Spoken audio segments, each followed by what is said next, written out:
Inafaa utambue si kawaida, na usilichukue kama jambo la kawaida kuwa hai mpaka sahi. Usilichukue jambo la kawaida kuwa hai mpaka sahi. Unafaa ujue ni neema na rehema zake Mungu.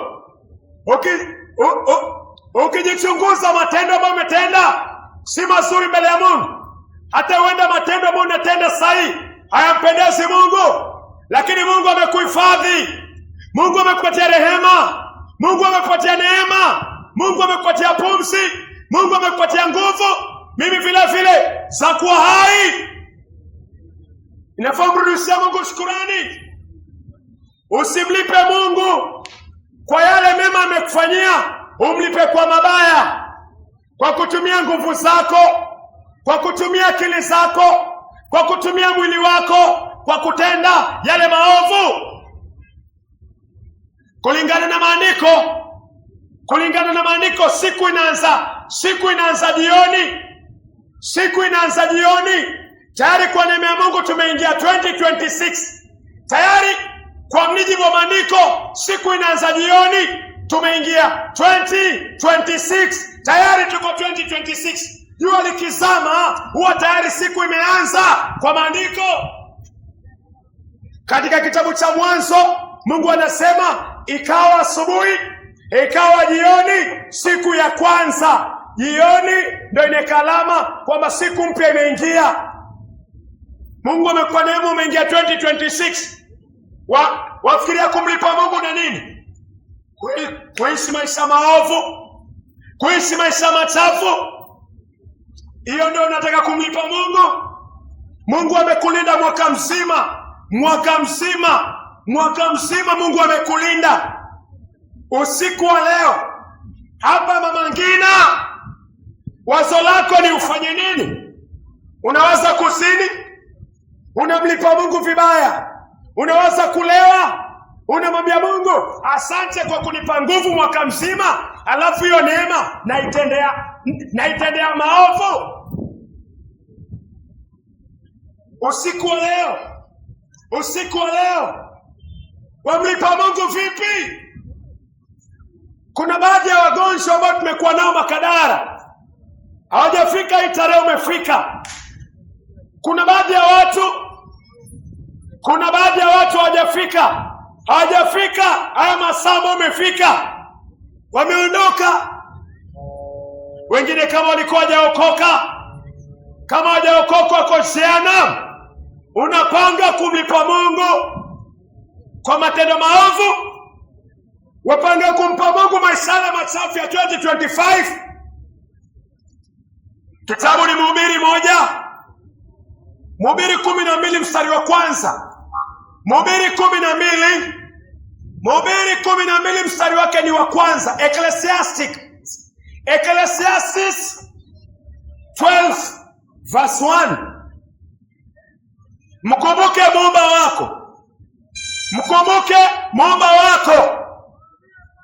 Mkumbuke Muumba wako siku za ujana wako, kabla hazijaja siku zilizo mbaya, wala haijakaribia miaka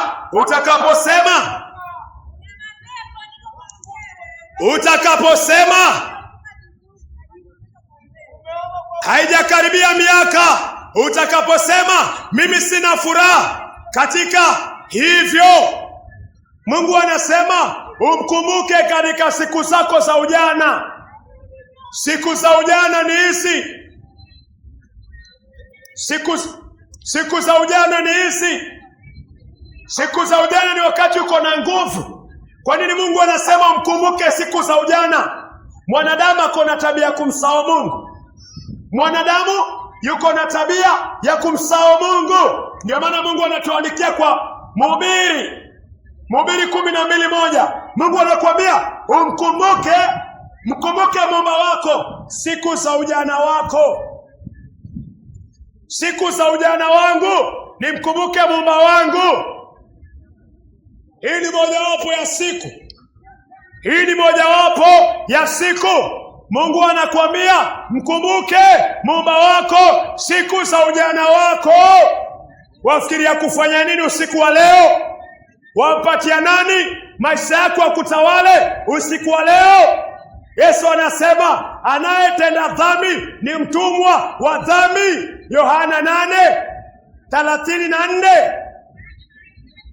Anayetenda dhambi ni mtumwa wa dhambi.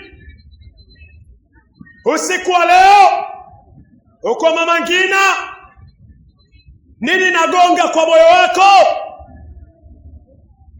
Ni nini naendelea kwa mdomo wako? Hicho ambacho unakula kinamfurahisha Muumba wako? Hicho ambacho unakunywa kinamfurahisha Muumba wako? Hilo ambalo unatenda linamfurahisha Muumba wako? Kama limfurahishi, wachana nalo. Hiyo si starehe. Mungu anataka toba, starehe ya kweli. Pengine hujui starehe ya kweli ni nini? Starehe ya kweli ni kutoka duniani kwenda kwa kifua cha Abrahamu, yaani paradiso. Miraa si starehe, ugoro si starehe, bangi si starehe, wanawake si starehe, wanaume si starehe, uzinzi si starehe, usherati si starehe. Starehe ni kwenda kwa kifua cha Abrahamu, paradiso. Hii yote ni ubatili. Ubatili ni kufukuza upepo. Hujui starehe wewe. Wewe nani? Wewe huyu. Wewe hujui starehe. Starehe ni kuwa kwa kifua cha Abrahamu. Luka 16. Luka 16 ukianza 19 mpaka 30 na utaona starehe. Lazaro aliishi maisha ya kuteseka, lakini Lazaro mwisho wa siku alipotoka duniani alienda kastarehe kwa kifua cha Abrahamu, paradiso. Tajiri aliishi maisha ya anasa. Tajiri aliishi maisha ya anasa. Tajiri aliishi maisha ya anasa. Mwisho wake aliendea katika ziwa la moto, Jehanamu, kuzimu. Nani anajua starehe? Starehe ni kwenda kwa kifua cha Abrahamu. Hakuna starehe najua. Wanawake si starehe, ndio maana utawabadilisha. Wanawake si starehe, ndio maana utawabadilisha. Leo utalala na huyu, kesho utalala na yule. Wanawake si starehe. Wanaume si starehe. Wanaume si starehe. Angekuwa starehe ungetulia naye. Mbona unawabadilisha? Wewe nani? Wewe mbona unawabadilisha? Starehe ya kweli, starehe ya kweli ni kutoka duniani na kuingia paradiso. Hiyo ni starehe ya milele. Si vibaya kuja hapa, lakini unafanya nini? Wafanya nini? Si vibaya kuja Mama Ngina, si vibaya kwenda Pirates, lakini wafanya nini? Waishi maisha sawa. Kile unafanya unampendeza Mungu. Si vibaya kuja hapa, ni vyema. Mimi pia niko hapa, lakini kile unafanya hakikisha kinampendeza Muumba wako. Yeye ndo amekupatia miaka, yeye ndo amekupatia mwaka. Hakikisha kile unafanya kinampendeza Muumba wako. Niko hapa mpaka kesho. Mhubiri 12. Mhubiri 12:1. Mkumbuke. Mungu anasema mkumbuke Muumba wako. Mkumbuke Muumba wako siku za ujana. Siku za ujana wako. Hizi ndio siku za ujana wetu. Mungu anakuambia mkumbuke. Mkumbuke kwa kugeuka kutoka kwa njia mbaya. Kugeuka kutoka kwa njia mbaya na kuja kwa njia ambayo inampendeza. Kenya ni taifa linahitaji kujengwa. Kenya ni taifa linahitaji kujengwa, na ni vijana ndio wanapaswa walijenge. Wewe ndio unafaa ujenge hili taifa. ukijiua kwa miadarati, ujiue kwa usherati, ili taifa litasimama vipi? Wewe ndio unafaa ujenge nyumba yako. Mwanaume ni kiongozi wa nyumba yake. Mwanaume ni kiongozi wa nyumba yako. Mama ni kiongozi wa pili kwa nyumba yake. Baba akiwa mlevi, mama akiwa mlevi, nani atalea watoto? Mungu anakuambia tubu. Geuka kutoka kwa njia mbaya. Geuka kutoka kwa njia mbaya. Si vibaya kuja hapa, si dhambi kuja hapa, lakini kile ambacho unakitenda kikiwa kinyume na amri za Mungu, Mungu anakuambia geuka. Hicho kinakuwa kiovu. Mhubiri, Mungu anasema mkumbuke Muumba wako kwa ujana wako. Mungu amekupatia mwaka mzima umekuwa, Mungu amekupatia. Kuna wengine hata hawajakuwa wagonjwa, hawajalazwa hospitali. Kuna wengine hawajapata ajali. Una sababu ya kumwambia Mungu asante. Uko na sababu ya kumwambia Mungu asante.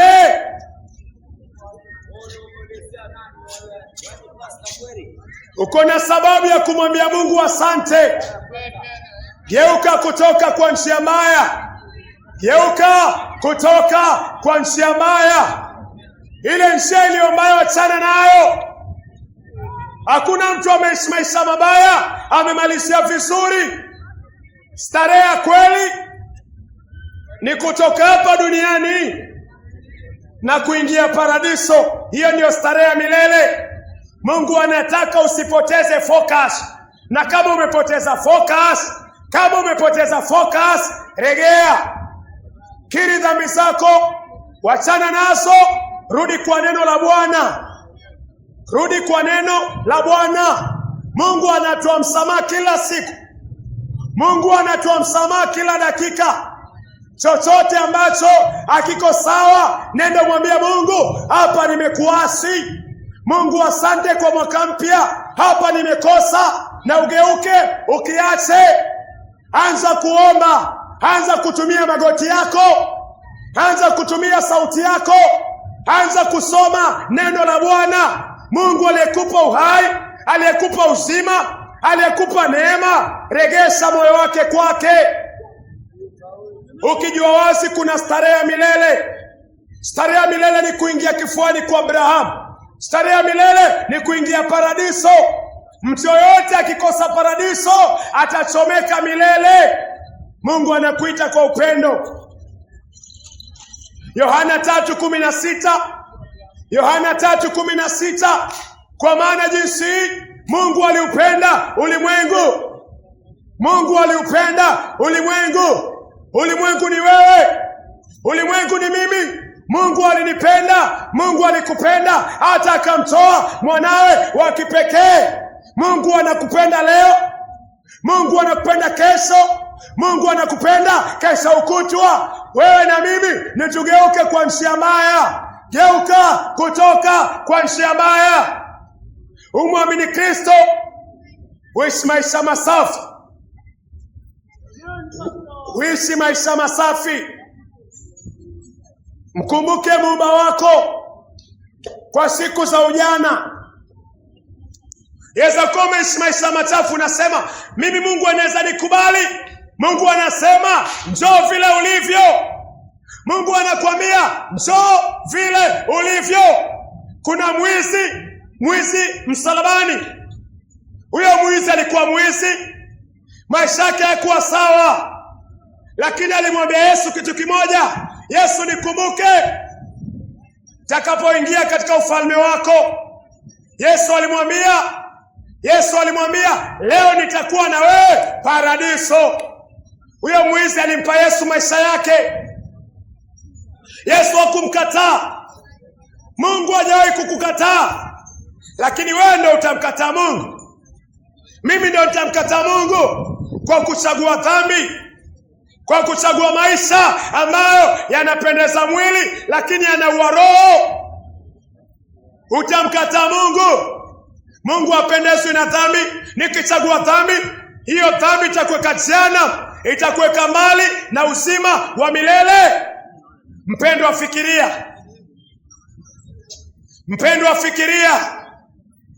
fikiria kuhusiana na umilele. Mali nafsi yako itakaa milele. Maisha haya hayana guarantee. Mwanadamu hajaandikiana na Mungu mkataba. Hauna mkataba na Mungu.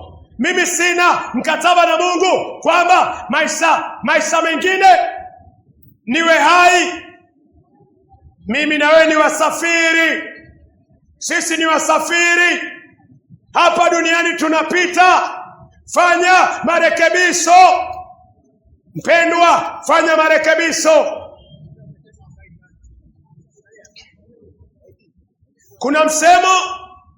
Kuna msemo wa Kiswahili ambao vijana wanapenda kuutumia. Vijana wanasema hatukai sana. Vijana wanapenda kusema, hata makondakta, madereva, ukiingia matatu kama hiyo gari haina watu, kondakta anakuambia tukai sana. Kondakta anakuambia hatukai sana. Hivyo hapa duniani Mungu anakuambia kweli, maisha yangu na yako ni 70, tukiwa na nguvu ni 80. Hapa duniani hatukai sana. Fanya marekebisho, fanya mapatano. Hapa hatukai sana. Ni vile hatukai sana. Maisha yako yanaongezeka, miaka yangu yanaongezeka. Mpendwa, hapa hatukai sana. Najua kuna rafiki unamjua hayuko. Kuna mtu kwa familia yako hayuko. Hatukai sana. Fanya marekebisho wewe mwenyewe. Wagalatia 6:5 Mungu anasema kila mtu atabeba mzigo wake mwenyewe. Hapa hatukai sana. Una mzigo wa kubeba, fanya maandalizi. Kijana, fanya maandalizi. Hatukai sana. Wakati wote Yesu Kristo anakuja.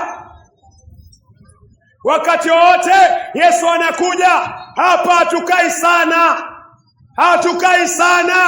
Fanya marekebisho. Yohana 3:16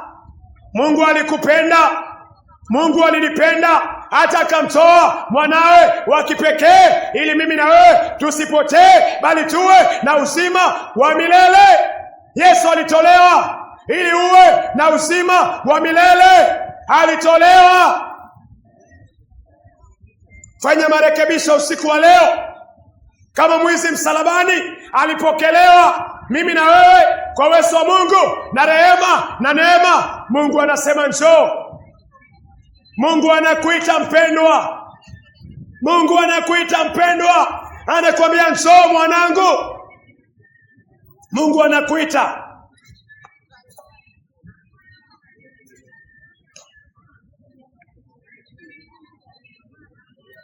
Mungu wa Abrahamu, Isaka na Yakobo,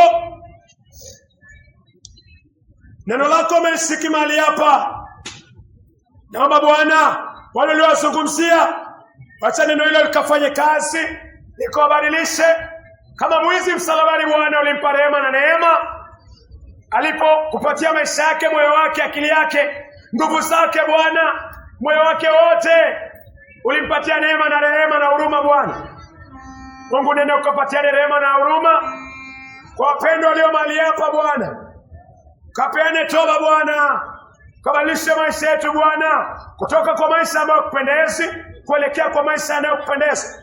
Mungu, tupatie ufunuo wa dhambi zetu, makosa yetu Bwana. Mungu, nenda ukapatia huzuni ya kiungu na hata toba na matunda ya toba na imani Bwana.